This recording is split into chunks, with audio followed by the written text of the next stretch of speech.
За тэгэхээр энэ удаа та нартай орчин цагийн шоуны төрлийн анимууд дундаа толгой зохиж яваа Jujutsu Kaisen цувралын 3 дугаар бүлгийн эхний 12 ангийг товчлон ярьж өгөхөөр бэлтлээ. Тэгээд бас өнөөдрийн бичлэгтэй маань Look TV хамтран ажиллаж байгаа шүү guys. Хэрвээ та хэд Jujutsu Kaisen цувралынхаа season 1, 2 болон 3 дугаар бүлгийг монгол орчуулгатай, монгол дуу оруулахтай үзмээр байвал Look TV-гийн премиум багцыг идэвхжүүлээд анime тест дотроос нь үзэх боломжтой шүү. За тэгээд хамтран ажилласан Look TV-д баярлалаа.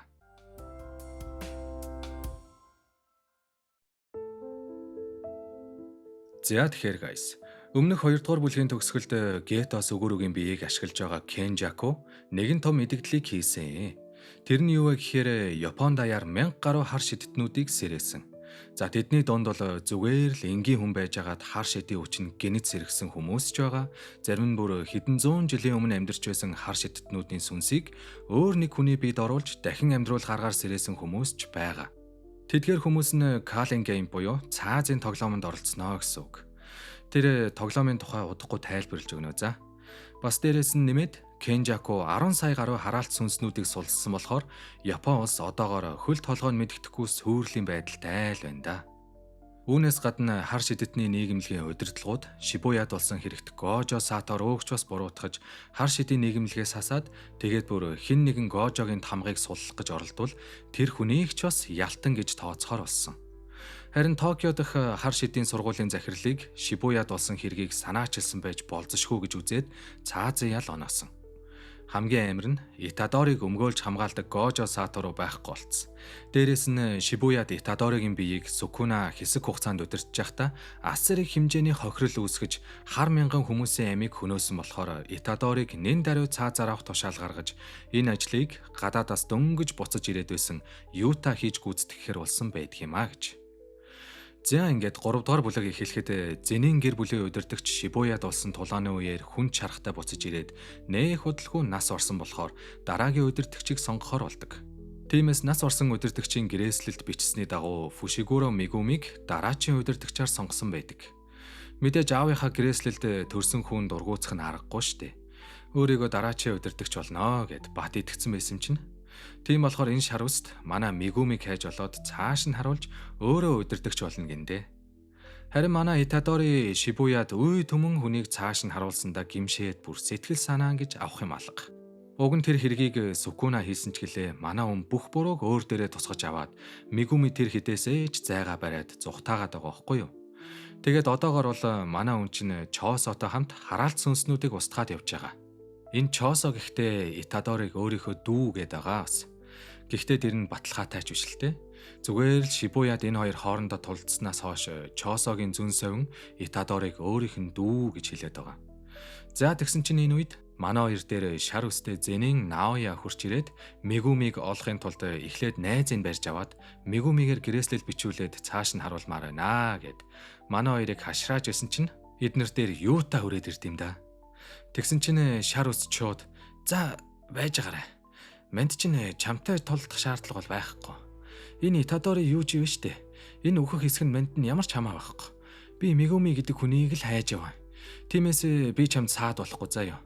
Харин чи над Итадоригаа алсан ч гэсэн хэсэгтээ нууж болох уу? Тэгжөөж мен чинь Мигумитэй уулзах байхгүй юу? Гэхдээ Юта түүний саналыг зөвшөөрч энэ хэд ч хоёроо хуваагдаад үзэлцэхээр болно да.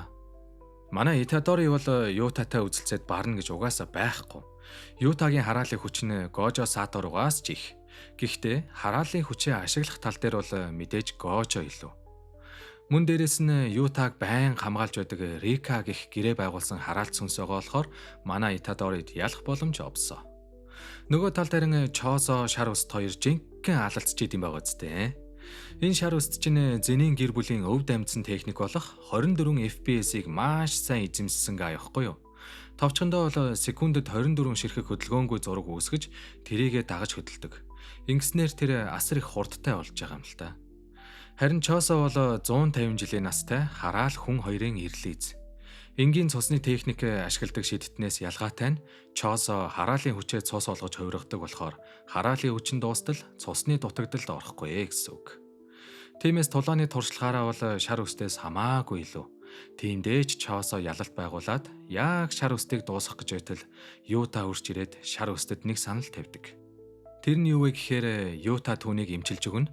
Оронд нь шар үст Итадорыг өгсөн гэдгийг хар шидийн удирдлагуудад мэдэгдэнэ. Мэдээж ийм сайхан саналыг бол зөвшөөрөхгүйгээд яах вэ? Харин Итадори маань яах ч бас үхээгүй байх бөгөөд тэрээр ухаангүй байх үедээ өөрийнхөө нялх байсан үеэ зүүдэлсэн чи харин Итадоригийн ээж нь Гето Сүгүрү шиг духан дээрээ ойдлын сорвтой байд юм да. Инхээр ч одоо Итадоригийн ээж нь Кенжаку болж таарч байгаа юм та. За тэр чи яах. Тэгж жагаад очир нь олдох үз. Харин манай хүн чинь яагаад үхээгүй вэ гэхээр Юта хар шидийн удирдлагуудтай Итадорыг заавал алнаа гэж гэрээ хийсэн. Хар шидэднүүд тиймэрхүү гэрээг зөрчвөл яг ямар шийтгэл эрхийг хинж таашгүй. Тиймээс ямартай ч Итадорыг алахын хувьд бол алсан. Гэхдээ яг зүрхэн зогсмогц буцаагаад өөрийнхөө эмчлэх шидээр аварсан гэсэн үг шүү заяа. Энэ үед Мегуми ч бас хурч ирээд Итадорид ингэж гониж гутрах цаг одоо л ав бишээ гэд сэтгэл санааг нь өргөж өгөөд бас цаазын тоглоом зарлагдсан тухай хэлдэг.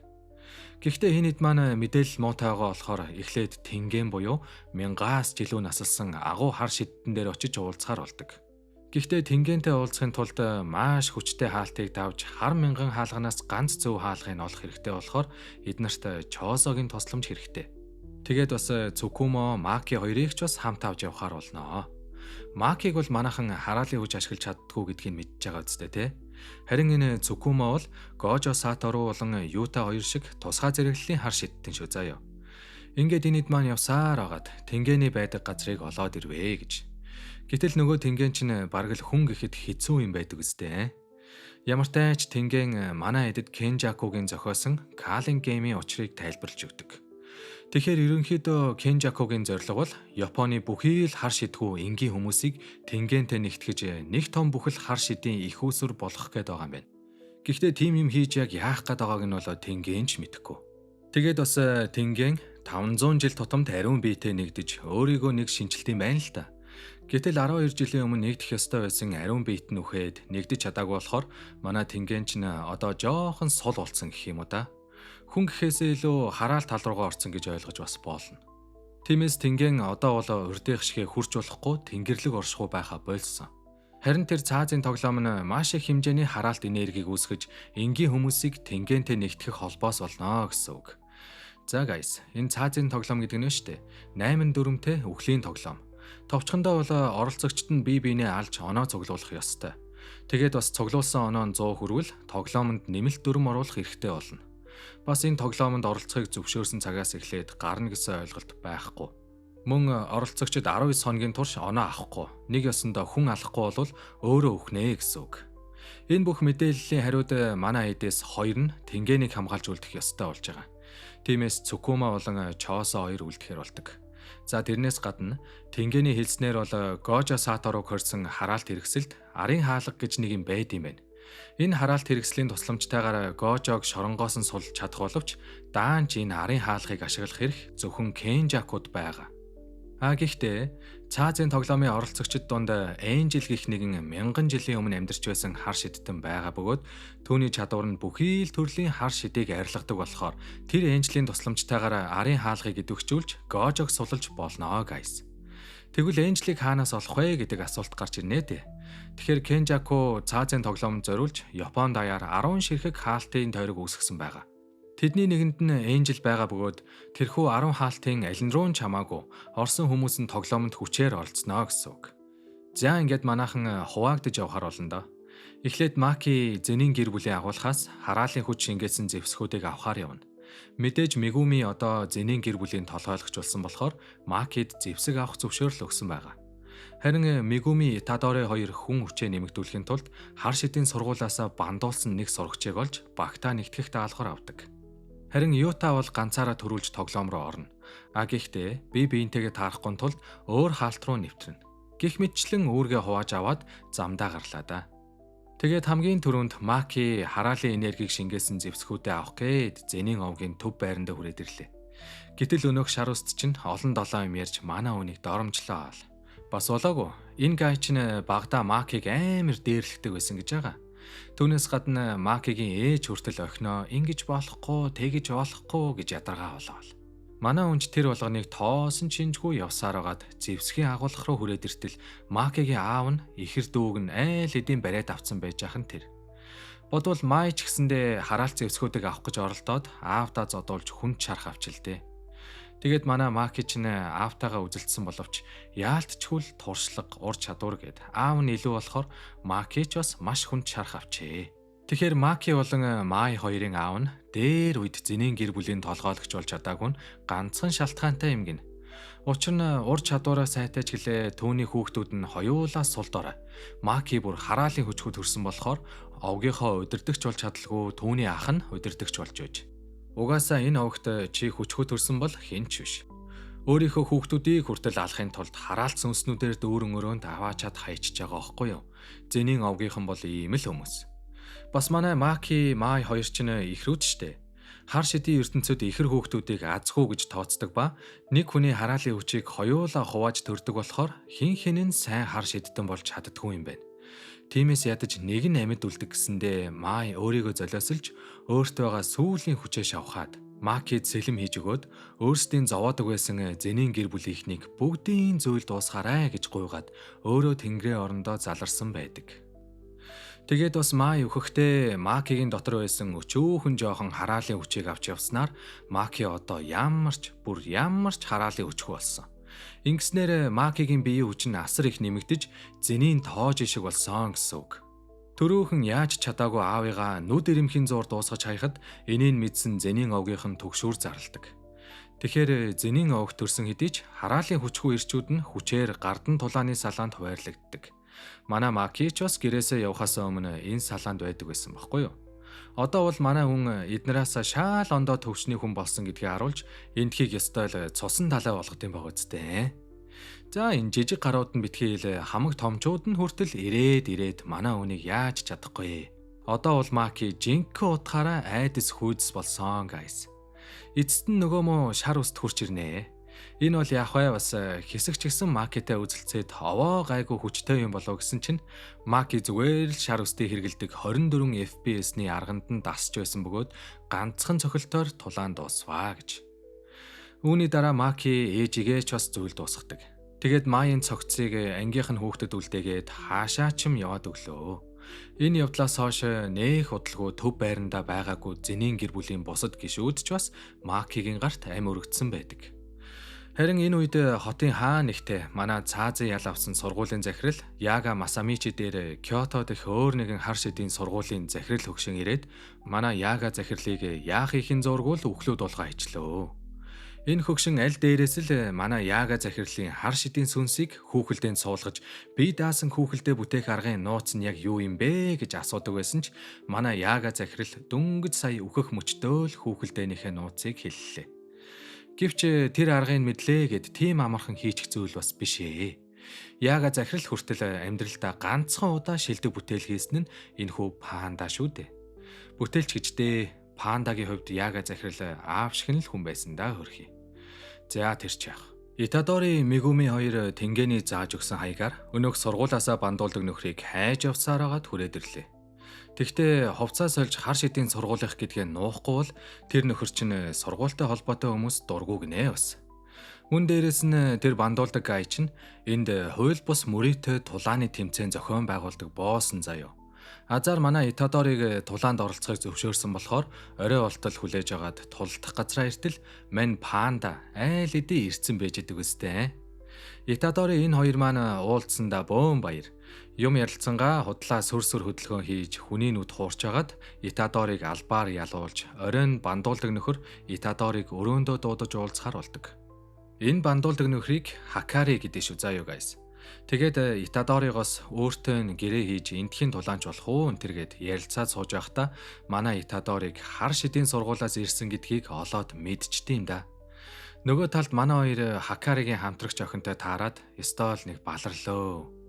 Энэ охиныг Кирара гэдэг бөгөөд түүний чадвар нь өөрийнхөө тэмдэг тавьсан зүйлсийг хооронд нь ойртуулахгүй зайг нь барьж чаддаг гэхүү дээ. Манай хоёр энэ чадварыг яаж эсэргүүцэх учраа олохгүй байгаа болохоор уг нь одоо болоод байгаа нөхцөл байдлыг тайлбарлаад Гожо Сатаруг тамгалагдсан. Тэгээд бас Хакаритай тулдах гэж биш тусламж гуйхаар ирсэн гэж хэлсэн боловч итгэдэггүй. Тэгээд яах ч аргагүй чадварынх нь учрыг бодсоор арай гэж учрыг олоод Кирараг барьж аваад одоо л нэг тайван ярилцах гэсэн чинь Итадори Хакари хоёр гараад ирвэ. Мэдээж Итадори энд тусламж гуйх гэж ирсэн болохоор өөдөөс нь гар далайхгүй. Даанч нөгөөх нь зөрүүдлээд манай үний тавьсан саналыг ч сонсох шинж алга. Гэхдээ л Итадори бол бууж өгнө гэдгийг мэдэхгүй болохоор түүний энэ зан чанар нь Хакарыг хүлээн зөвшөөрөхөөс өөр аргагүй болговоо. Тэгээд энэ хэд маань хэсэг тайван суугаад ярилцлаа. Ямар тааж хоорондоо дажгүй ойлголцоод Хакари болон Кирара хоёр манайхантай нэгдэхэр болоод нөгөө 10 хаалтны алин руу н орох вэ гэд ярьж байтал гинтхэн хачаа амтан гараад ирдیں۔ Энэ амтын юу вэ гэхээр цаазын тоглоомд орсон оролцогчдыг дагалдаж явдаг хувийн туслах маягийн зүйл. Бас тоглоомд юу болж байгааг мэдээлдэг үүрэгтэй гэх юм уу?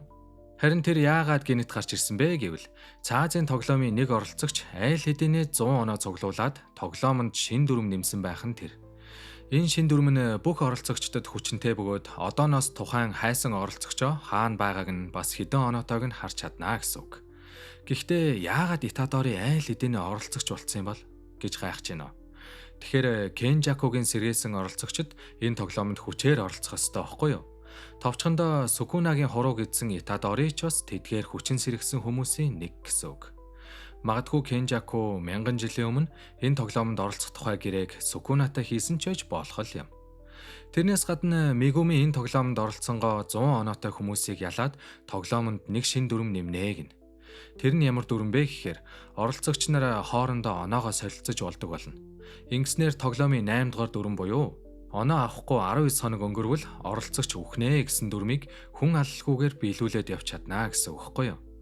Ингээд манай хэд 2-2-ороо хуваагдаад Итадори Мегуми 2 1-р хаалт руу, Хакари Панда 2 2-р хаалт руу орохоор болно доо. Тэгээд тоглоом руу ормогц нэгэн бичигдээгүй дүрм байсан нь хамт ирсэн оролцогчдыг хүртэл тойргийн дотор байрлах 9 цэгийн аль нэгэн лүүн салгаж хуваарлалт хийдэг байж таарт юм да. Төрүүлж ирсэн хүмүүс нь энийг ашиглаад сүүлд ирсэн хүмүүсээ нэг ингэж агнж оноо цуглуулдаг болчихжээ бүр.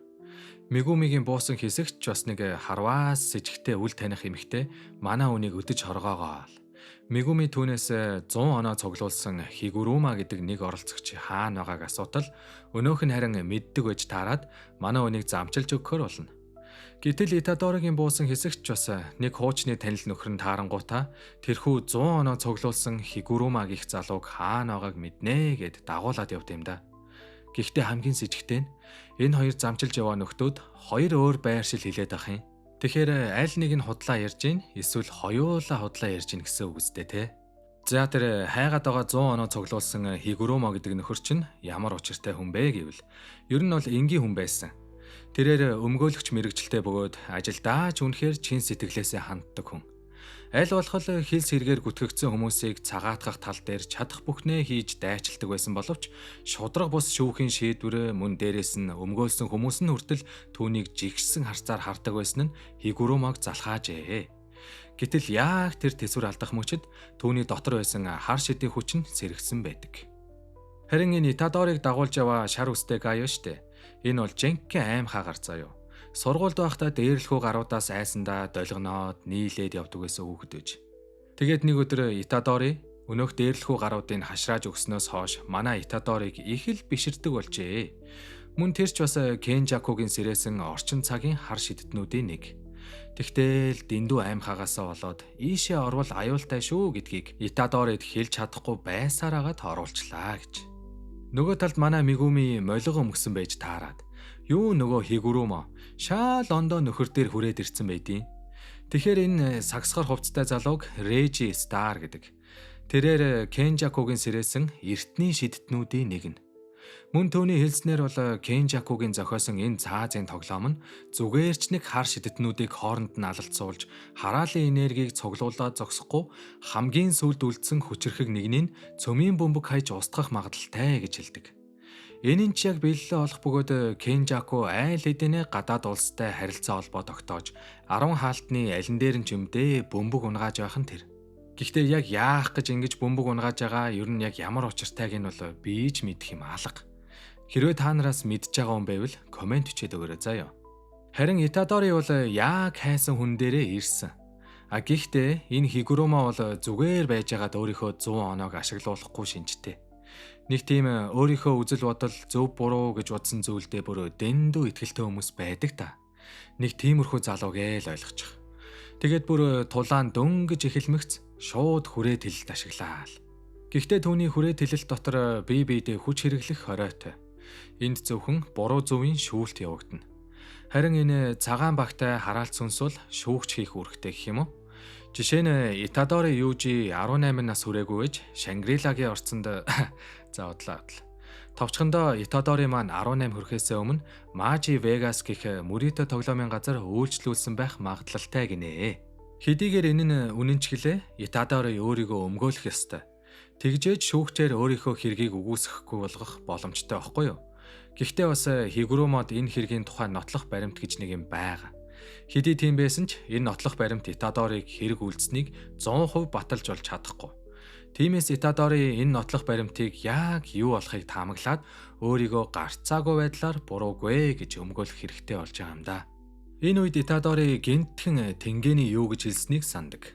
Тэгэхээр дээр үеийн хар шидэднүүдийн хувьд хүрээ тэлэлт гэдэг нь тийм ч хэцүү зүйл биш байсан. Яагад гэвэл тухайн үед хүрээ тэлэлтийн дүрмэнд гарцаагүй онох гэдэг ганцхан заалт байсан болохоор хэрэглэхэд хялбар байсан байгаа. Харин орчин үеийн хар шидэднүүд гарцаагүй онох гэдэг дээр нэмээд гарцаагүй алах гэдэг нөхцөл нэмснээс болоод хүрээ тэлэлт гэдэг нь нарийн төвөгтэй техник болж хувирчээ. Тэгэхээр Хигурумогийн хүрээ тэлэлт бол гарцаагүй алдаг техник биш, орчныг өөртөө ашигтайгаар эргүүлдэг техник болж таарлаа. Үүнээс гадна Итадоригийн мэдүүлгийн дараа Хигурумо нотлох баримтыг задлаад өөрийн өнцгөөс таамаг дэвшүүлнэ. Тэгээд хамгийн сүүлчийн шийдвэрийг шүүгч гаргана. Гэхдээ шүүгч бол Хигурумогоос ямар ч хамааралгүйгээр шүүдэг болохоор үнэхээр шудрах шүүлт шүү guys. Тэгээд бүр Итадорид дуугүй байх, хэрэгээ хүлээн зөвшөөрөх, тайлбар тавих гэд 3 сонголт байгаа гэлод. Ингээд манай хүн чинь тархиа гашилтал бодноо. Ядж яхад Итадори тэр газар руу ордгоо ороод тоглоод бүр мөнгө хоцсон гэж байгаа. За байц. Тийш огт ороогүйгээд худлааг өрөөч хүү. Эсвэл 0 орчоод гарсан гэдэлч хүү. Тэгтээ нотлох баримт нь намайг тэр дотор тоглож ийснийг баталж ч юу нэмагаад. Буучлаарэ гэд хөнгөн шийтгэл авах уу? Кэл бодож би тэр газар руу орсон нүнэ. Гэхдээ гэдэс өвдөд 0 орчоод гарсан. Кэл аваа исэн чинь нотлох баримтан дээр нь манай үнийг Мөритө тоглоомын газрын хажууханд байдаг ATM орсон зураг нь байт юм да. Уг нь бол Итадори би тийм газар мэдэхгүй, ороогүй гэж хэлсэн бол хэргийг хэрэгсэхгүй болгож болохоор байсан бохгүй юу? Одоо тэгээд яалтай вүлээ? Шүүх шийдвэр Итадорыг буруутай гэж гарсан. Ингэснээр манай хүн нэг хэсэгтээ л хараалын энерги ашиглаж чадхааргүй болж байгаа юм да. Харин Хигурумо бол хар шидийг сураад дөнгөж 12 хонж байгаа ч гэсэн аль хэдийнэ 1-р зэргийн хар шидэтний хэмжээнд хүрсэн гоц ухаантай. Гэхдээ манай Итадори бусад хар шидэднүүдийг бодвол хар шидэндээ биш, биеийн хүч, төрөлхийн төсвөр төвчээрээ ашиглаж тулалддаг болохоор хараалын энерги хориулсан ч гэсэн яаж игээл тэсэд байгааг нь Хигурумо бүр гайхаал. Гэхдээ л яаж ч утсан Хигурумо давуу талтай болохоор Итадорид ялах боломж байхгүй штэ. Тиймээс манай хүн чинь Хигурумогийн чадварт дахиад нэг нөхцөл байх л ёстой доо гэж бодсоор байгаад нэрээ шүүх хурал юм чинь давж заалтаж бас болно штэ гэдгийг анзаарсан нь харин манай хүний аминд ордог юм да. Тэгэхээр Хигурумогийн чадварт дахин нэг удаа давж заалтах нөхцөл бас байдаг юм байна. Тиймээс энэ удаагийн шүүх хурлаар Итадориг 2018 оны 10 дугаар сарын 31-нд Шибуяд маш олон хүний амь насыг хөнөөсөн байх магадaltaй хэмээн шүүх хурлыг эхлүүллээ. Мэдээж тэрхүү үйл явдал бол манай хүний хамгийн их эмзэглэж байгаа, бас өөрийгөө буруутгаж байгаа хэрэг болохоор Итадори огт өөрийгөө өмөрөхгүй шууд л хэрэгээ хүлээн зөвшөөрдөг. Ингээд шүүгч түүнийг хүний амь насыг бүрлгсэн буюу хамгийн хүнд зэргийн гин буруутай гэж үзээд цаазын ял оноовоо. Ингэснээр Хигурумод цаазын сэлмийг өгөх бөгөөд энэхүү сэлмэнд өртсөн ямар ч өрсөлдөгч шууд өгөх аюултай гэж шүү бас. Гэхдээ эцсийн мөчид Хигурумо Итадорыг Шибуяд болсон хэрэгт буруугүй. Өөрийгөө хянах чадваргүй бөгөөд Сукуна тэр хэргийг үлдсэн гэдгийг мэдчихсэн болохоор сэлмээ хурааж тулааныг дуусгадаг. Тэгээд бас өөрийнхөө 100 оноог ашиглаж Итадоригийн хүслээр тоглоомын дүрмэнд өөрчлөлт оруулахыг зөвшөөрлөө. Ингэснээр одооноос эхэлж тоглоомонд 10 дахь дүрм буюу оролцогчид хоорондоо оноогоо чөлөөтэй солилцох боломжтой болж байгаа. Мөн дээрээс нь Хигурумо өөрийн онооноос нэг оноог Итадорид шилжүүлснээр манай хүн ямартай ч 19 хоногийн турш санаа зовлтгүй л боллоо. Даанч Хигурумо яагаад ч юм бөө мэд манай хүнтэй цаашид хамтрахаас татгалзаад яваад өгвөө гэж. За нөгөө талд манай Мигуми өнөөх Режид тулдахгүйгээр эвтэйхэн шиг оноогоо өгөөд зайл гих тохиролцоо санал болгосон ч нөгөөх нь татгалцснаас болоод тулаан эхэлвэ. Гэхдээ Мигуми нэгийн эсрэг нэг тулдахгүй заяа. Режигийн хамтрагч гээд нэг сонингай өөрийнхөө нүд шүд гээд салгаж болдог юм юу л вэ? Бүгдийг салгаад шидснийхээ дараа дэлбэлдэг чадвартай ч баг шиг.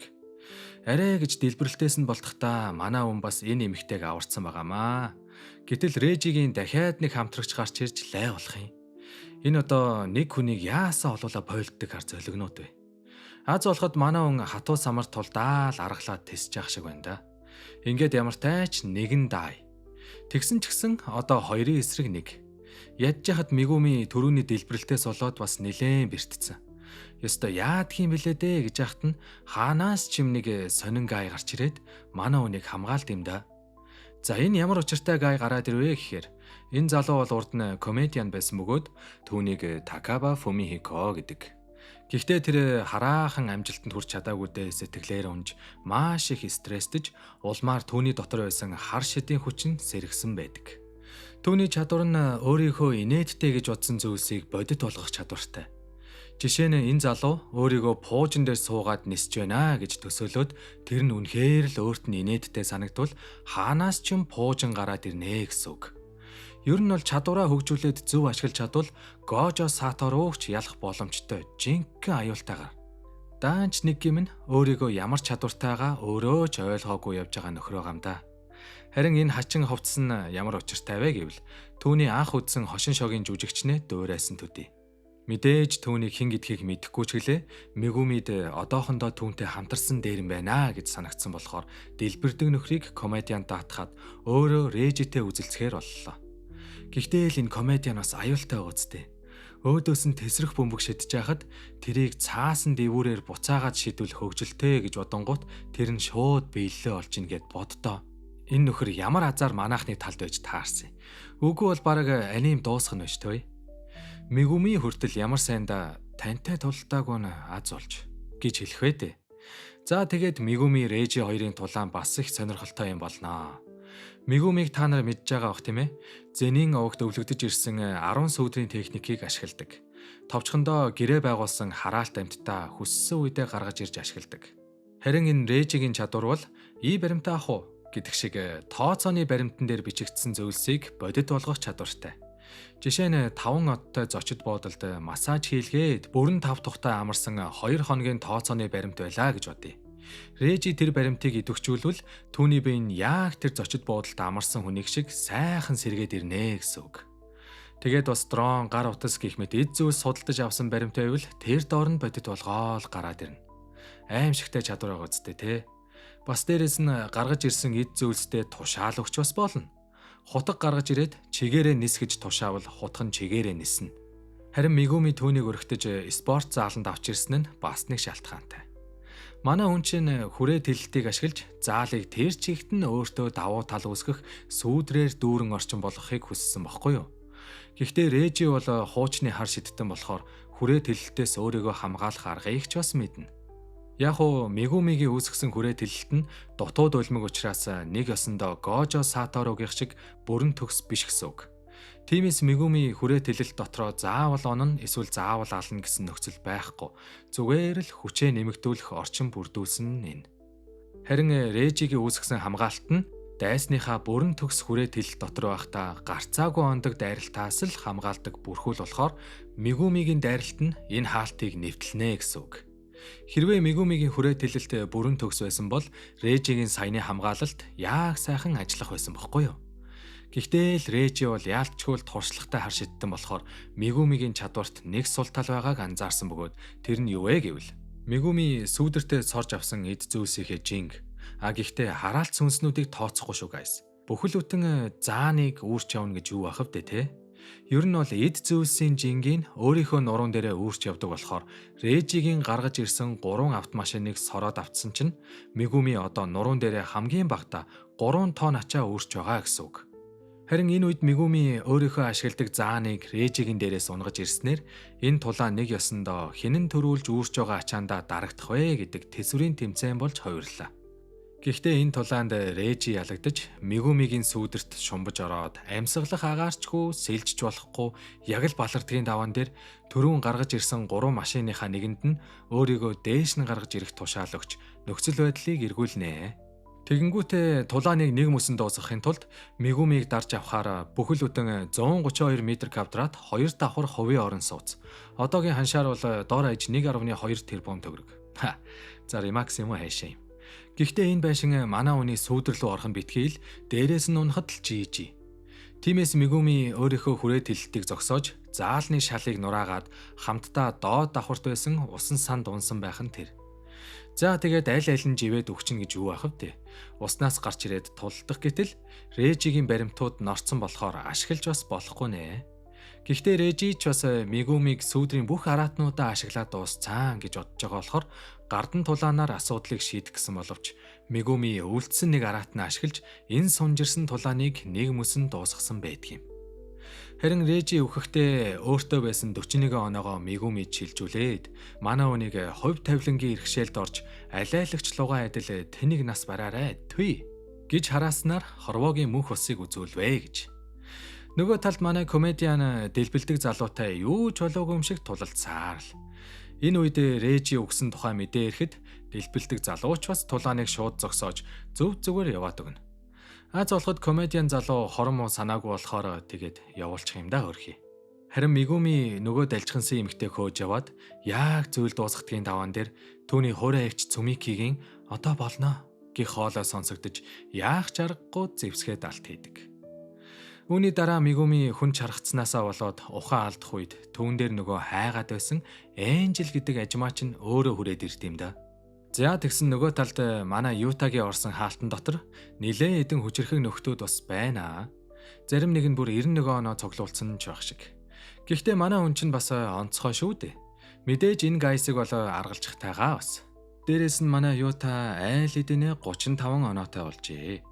Гэхдээ энэ цаазын тоглоомыг өөрсдийн тал руу эргүүлэхийн тулд дөрөв нэмсэн оноо солилцох дүрмээс гадна хаалт хооронд чөлөөтэй дамжих, цаазын тоглоомноос гарах, мөн хаалтын дотор гадна байгаа хүмүүстэй холбоо барьдаг болох гээд дор хаяж дахиад 3-4 нэмэх хэрэгтэй болоод байдаг. Гэтэл хаалтууд дотор чөлөөтэй гаргаж оруулаад байхад дэндүү аюултай хүмүүс одоо ч байсаар л байна. Тэдгээр хүмүүсийг зохицуулсны дараа л дүрмээ нэмэхгүй болохгүй нэ.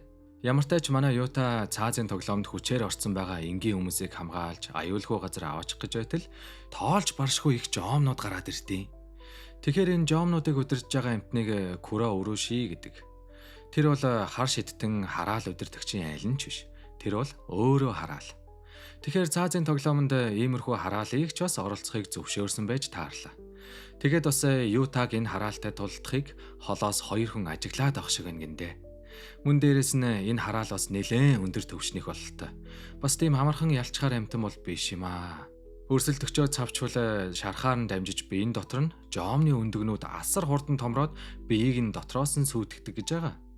Юта бүр нэлээд үзэлцэж боломж гармагц уруу хараалын техник ашиглаж ээж Куро Урушиг дарж авлаа. Гэтэл тулаан дуусвуугүй юу нэг хачин чадвартай эмэгтэй гарч ирээд Ютад бүр амрах боломж өгөхгүй нэ. Гэхдээ манай хүн бол энэ эмэгтэйгийн агаарыг барьж авдаг нэг тийм төвөгтэй шидэнд санаа зовж байгаа юм бол алга. Тэгээд бас энэ эмэгтэй бол эртээр үед Кенжакутай гэрээ хийж цаазын тоглоомд оролцохыг зөвшөөрч дахин амилсан хуучны хар шидтэн Үро Такако. Өнгөрсөн амьдралдаа тэрээр Фуживара овогт хүчин зүтгэдэг Житсугэсэй гэх нэгэн хар шидтнүүдийн салаанд харьяалагддаг байсан ба тухайн салааны гишүүд нь өөрийн гэсэн нэр зөөгч ирэхгүй хүмүүс байжээ. Харин Ютагийн өвг эцэг нь тэр Фуживара овгийн хүмүүс байсан юм уу да янз нь. Тиймээс өөрөө Ютаг тэр овгийнх нь үр удам байна гэж таньсан бололтой. Нилээн л ууртай байна да. Гэтэл энэ үед 3 дахь житгээд тулаанд хөндлөнгөөс орж ирсэн нь Ишигори Рю.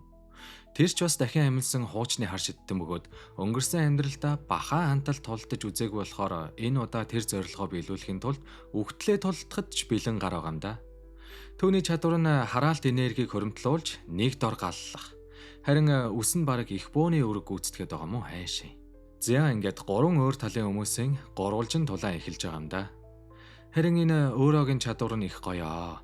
Агаарыг яг л нэг давуу барьж байгаа юм шиг л хүсснээрээ удирдахаас гадна тухайн орон зайгч бас эргүүлээд байгаа шиг. Нэгэнт л хэцүү хүмүүстэй үзэж байгаа болохоор Юта өөрийн хуруундаа бөгж зөөснээр Рикаг бүрэн хүчээр нь дуудаж чадах ба 5 минутын турш энэ хоёр хамтдаа тулдах боломжтой болж байгаа. Үүнээс гадна Рика Ютагийн хараалын үчийг ч бас нөхөж өгнө. Харин Ютагийн үндсэн хар шидийн чадвар бол бусдын чадварыг хуулбарлах шүү дээ. За тэгээд энэ тулаанч бараг л гурвалжин гэхээсээ илүү Юта л хоёрын эсрэг нэг үзээд ах шиг байна дөө. Дээрээс нь тулаан ерөөсөө дуусах шинжгүй байсан болохоор энэ гуравч нь гуруула хүрээ тэлэлтийг ашиглаж шүү. За одоо ёстой юу болдго юм бол доо гэж байтал айл түрүү үгцэн гэж бодсон Куро Уруши амьд ээж таарад тэрнээс олсноо яасан хүрээ тэлэлт байхгүй болвоо гэж. Үүний дараа хүрээ тэлэлтээс болоод хүчин суларсан Үро нэг гараа алдаж харин түүнийг Ишигори зүйл дуусгадаг. Харин авраг жомыг Юта жинхнээсээ бяцалж хаяад энэ тулаан эцэст нь нэг юм нэгийн эсрэг нэг боллоо. Энэ үед Юта Ишигоригийн дайралтаас өөрийгөө хамгаалахдаа Үрогийн чадварыг ашиглах нь тэртээ. Энийг харсан Ишигори юу болоод байгааг тэрүүхэн зуурт ойлгоноо. Тэгэхээр Үрогийн тасарсан гарыг Рика эзнэр чадварыг хуулбарлах нөхцөл бүрдсэн гэсэн үг. Гэвч энэ үед 5 минутын хугацаа дуусч Рика алга болоход хин хинэн хүчээ барсан тул гардан тулаанаар асуудлыг шийднэ сте. Гэхдээ Юта бол бас сэргэлэн гар юм уу. Түрүүн Ишигоригийн дайралтыг дээш хөөргөхдөө буцааж эргүүлсэн байж таарад тулааны ялагчаараа Юта тодорч байгаа. Ингээд Ишигориг ухаан ороход Юта түүнээс байгаа бүх оноог нь авах бөгөөд өөрөө ч бас өгөөгүй байсан болохоор түүний оноог ч бас Юта авсан байдаг. Ингэснээр манай хүн нийтдээ 190 оноотой тоглоомыг үргэлжлүүлэхээр болвоо. За тэгээд 3 дугаар бүлгийн эхний парт энд хүрээд дуусж байгаа юм да. Та идэхтэй нэг зав гаргаад Луг ТV-гээс бүх ангийн үзсэн байхад харамсахгүй шүү guys. Тэгээд дараагийн бүлгийг бас recap хийлгмээр байвал part 2 гээд комент өчээрэй, окей? Дараагийн бичлэг бас нэх удахгүй орох болохоор тэр болтол түр баяртай.